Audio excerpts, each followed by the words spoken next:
Welcome, Sagittarius. This is Regina from Pacific Tarot getting ready to do your full moon in Sagittarius reading.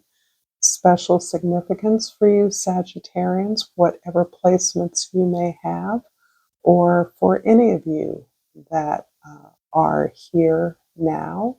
This full moon is following the solar eclipse of last month, April, and the lunar eclipse in March. So this is an accumulation of some powerful energy that is focusing on Venus, planet of love, and Jupiter, your ruling planet. So great combustion there. And that's another area where you can look at your chart to see how highlighted those are for you.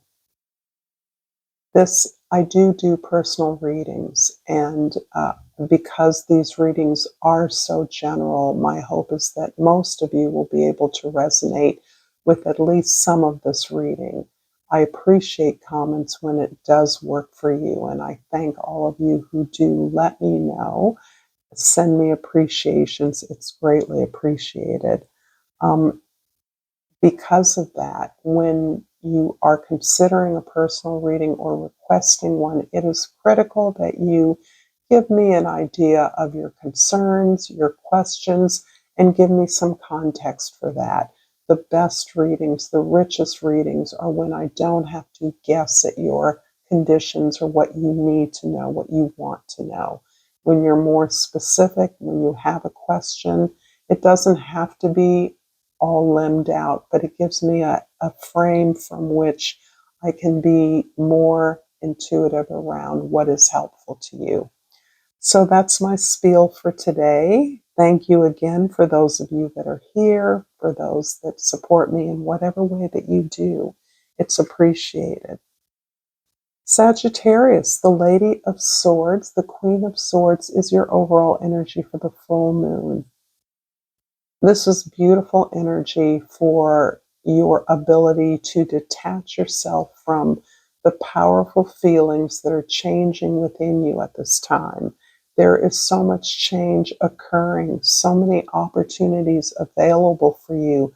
Discernment is a key attribute of your behaviors right now that is going to serve you.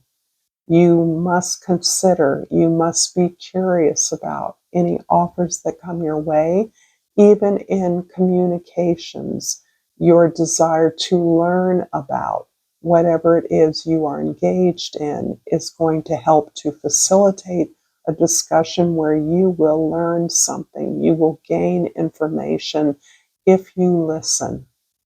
Not only are you an adept communicator, presenter, you have powerful ideas. Part of the power of your ideas is your ability to not make assumptions about the experiences of others. So here you are facilitating conversations, negotiations, perhaps on behalf of others, certainly on behalf of yourself. In the 10th house, the house of your social identity, we have the Hanged One.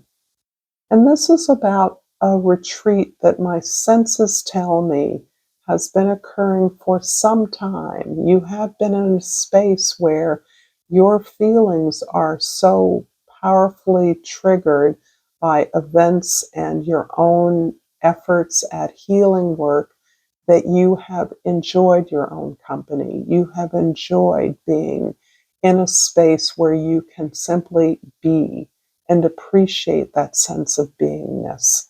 This is new, allowing yourself to process a lot of new feelings and ideas, a lot of openness to the resources around you or the opportunities coming your way that has you checking in with yourself about the perspective needed to recognize opportunities for what they are, to recognize challenges as the opportunities that they are.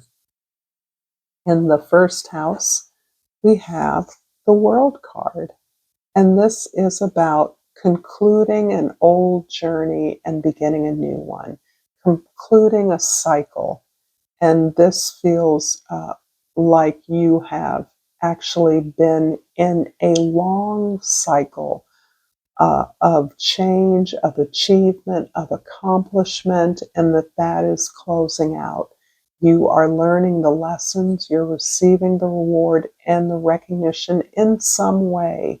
I know many of you may be retired or are retiring. So the idea is that whatever you're doing, whatever this retirement journey has been for you, and for many of you, that is a business of your own, a side hustle, a hobby, um, it has completed itself in some way. That doesn't mean it's ending.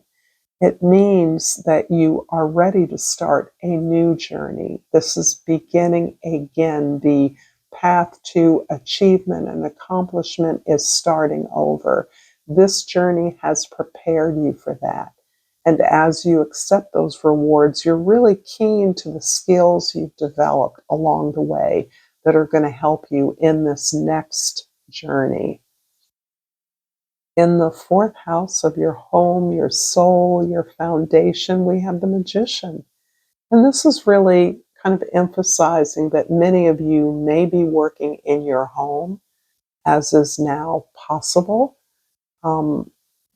That the work that you're doing is about creating a new vision, a new path, building something that really reflects your most authentic expression.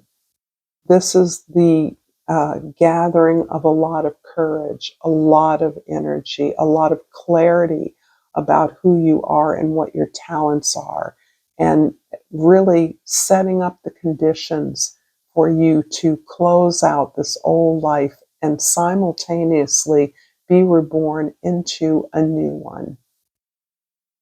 In the seventh house, the house of your significant others, the Ace of Staffs.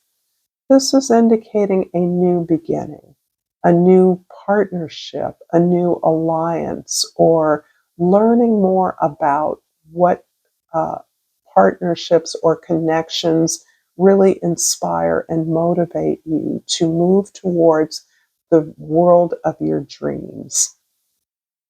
That is what you're in the process of creating. And the Lady of Swords is really helping you to be discerning, because with the accomplishments you have gained in this particular part of your life, there are many that would like to include you in their organizations and whatever it is they're doing. You are desirable, you are attractive. You feel good, you're confident, you're inspired, and you're moving in pursuit of that authentic place in the world. This makes you, attracts partners, allies, supporters to you. And of course, any significant relationships, powerful friendships are there primarily to support you, to inspire you in some way. If this reading is resonating for you, Sagittarius, please like this video, share this with others, comment below if you feel so moved, and subscribe to my channel, Pacific Tarot. And I pulled the grief card. I understand that losing something is an opportunity to appreciate it. My strong feeling is that you are processing a rejection of some sort. Something you wanted didn't want you back.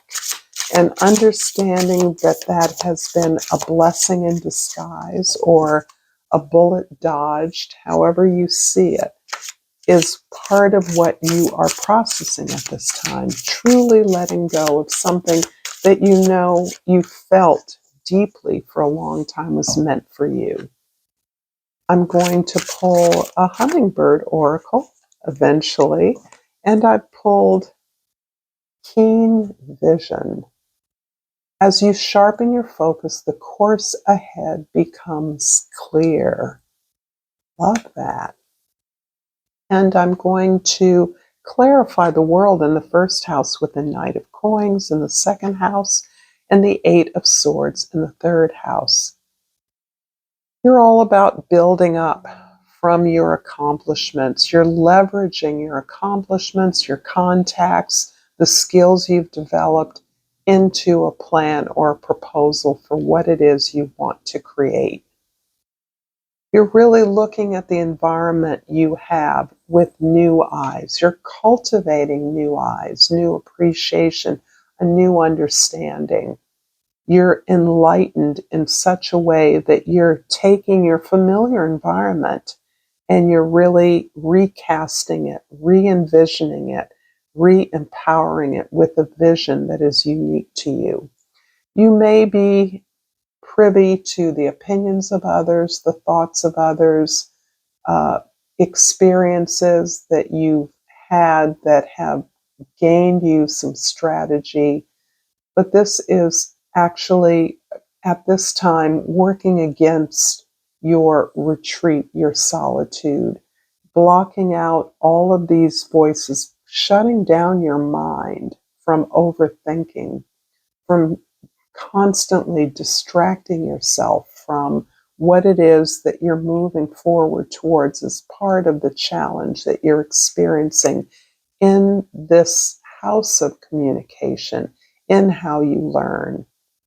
So you're kind of quantifying all the areas of strength that you have, all the information you have, and sorting that out is becoming a distraction. It's keeping you from putting your vision and your time and energy into building what's new.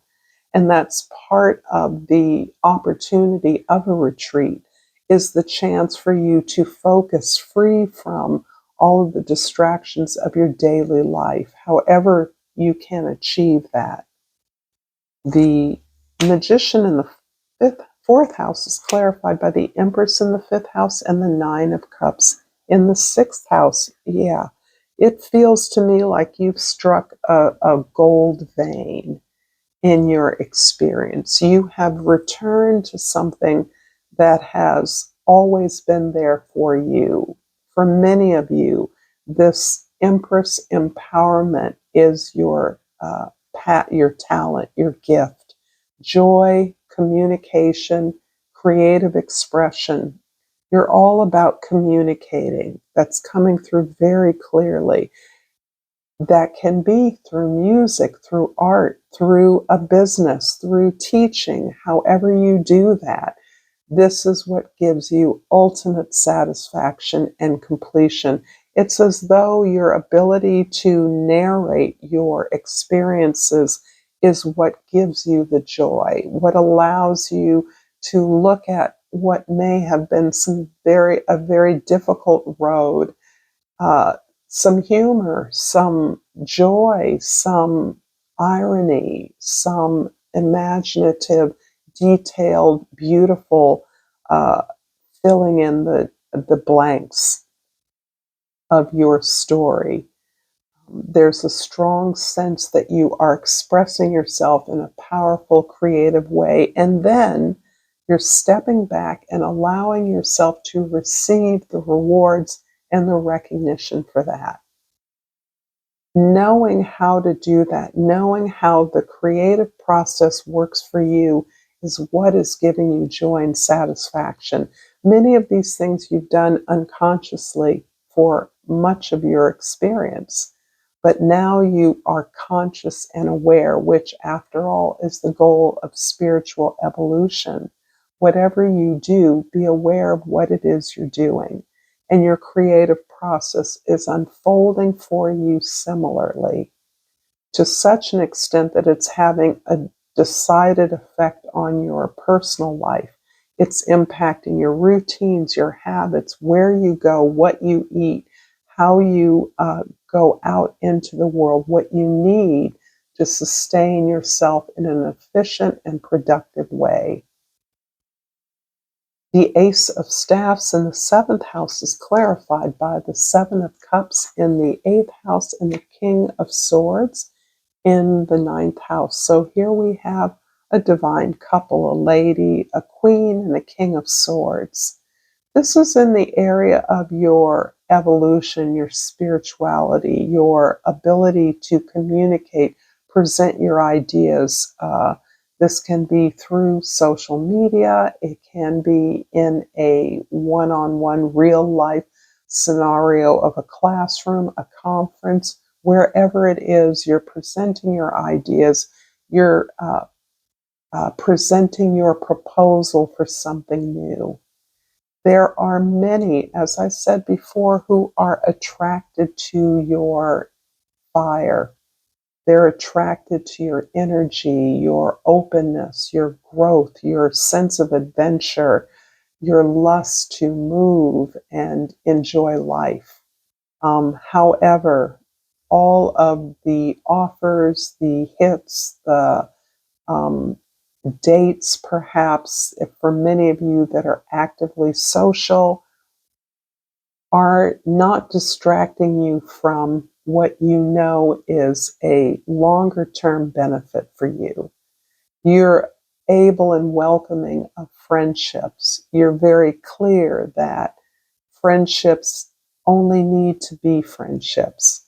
There's no need for you to move further or more deeply into a relationship that doesn't feel like a match. So you are actively looking around. That's the feeling I'm getting. There's an open-heartedness to you here with a very clear wisdom that of discernment for one thing.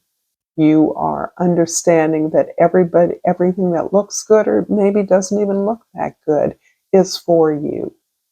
And you're not allowing yourself to be distracted by friendships, dating, socializing, to actually move forward on your plan, on your focus. That's not distracting you at all.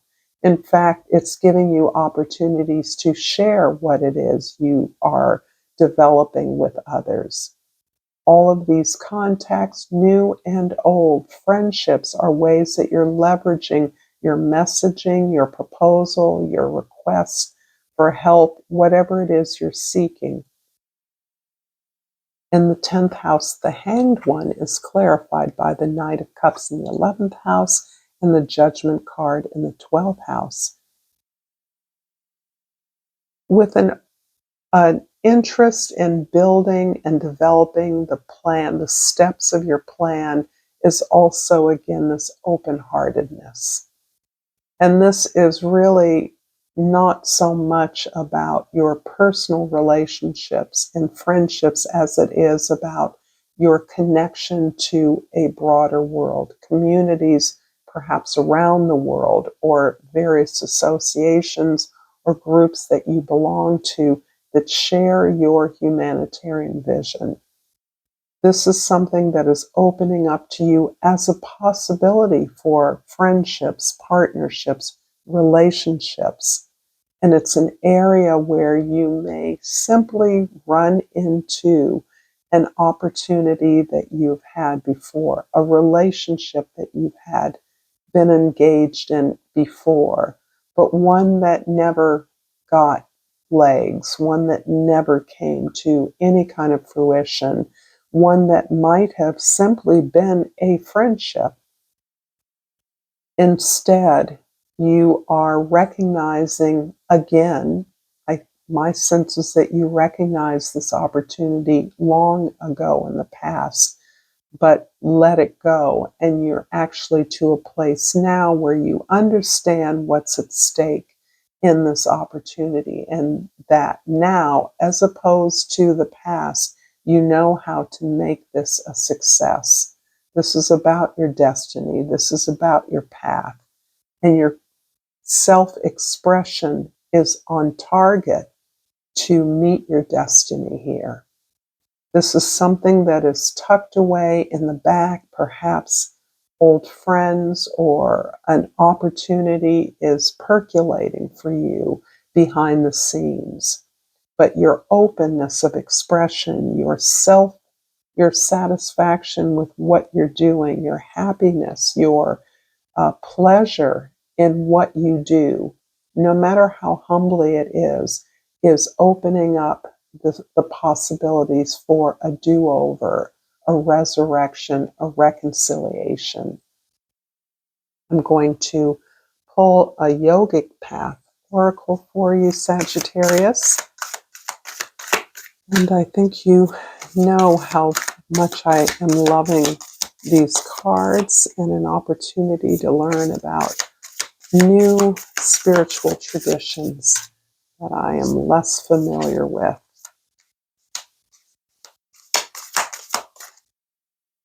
The cards are stiff, so I'm really trying to shuffle them well. And I pulled the Anahata. And give me a moment to look that up. Anahata. This is the heart chakra. Your heart has opened its many chambers to new possibilities, and the light is coming through to soothe its once dark corners. This love heals all and allows you to see all people for their greatest potential, including yourself. By putting down your armor, you are truly able to use the intelligence of your heart, which will always guide you in the right direction. Trust the journey of the heart.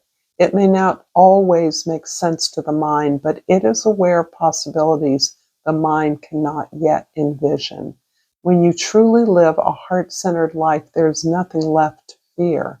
Meditate on the color green and practice heart opening yoga poses to aid the journey. Thank you so much, Sagittarius, for this beautiful reading. Until next time, namaste.